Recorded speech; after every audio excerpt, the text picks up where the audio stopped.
Hey guys, and welcome to another video from BXB. This is your host, as always, Ben Hall, and this one's a little bit different. You'll notice you can't see me this time, because this is a quick and dirty quick review for a smaller game, for an iOS port, and that's, as you can see in front of you, that's level 22, Garry's Misadventures, which has just recently come out on Xbox One. So without further ado, let's show some gameplay footage.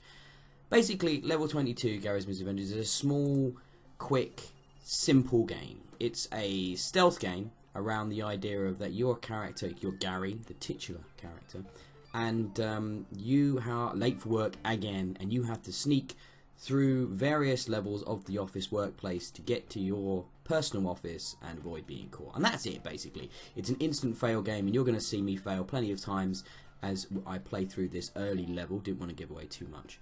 And I will be failing, and there's puzzles. Basically, the puzzle is getting through the level. There are collectibles, there are hidden safes. It's fun art. You can see the art style is quite charming. There's a quite charming story. It doesn't sort of be too obtrusive with its narrative. It just lets you get into these little gameplay levels and have fun with it. In addition to these sort of puzzle levels which you have to stealth your way through, there are boss fights at the end of each world which have very specific mechanics that you have to learn and deal with, and that's quite fun. So like I said, the art's nice, the story's quite humorous, the writing's quite funny.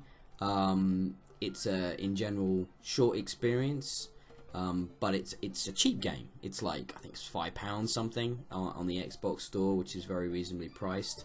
The controls, you know, the gameplay are perfectly suitable for this type of game. Sometimes the action commands on sort of situational elements of the game, such as moving vending machines, can be a bit fiddly and don't always register that easily.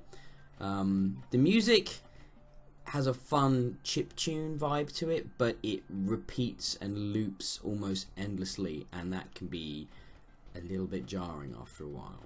But you know, it's kind of explainable considering the size of the game and the nature of it. You know, it's a cheap game, and it's been made probably by a very small team, by Moving Player, but it's an enjoyable enough experience, and I think the charm of it kind of outweighs any of the downsides when it comes to the lower level of production. I had fun playing it.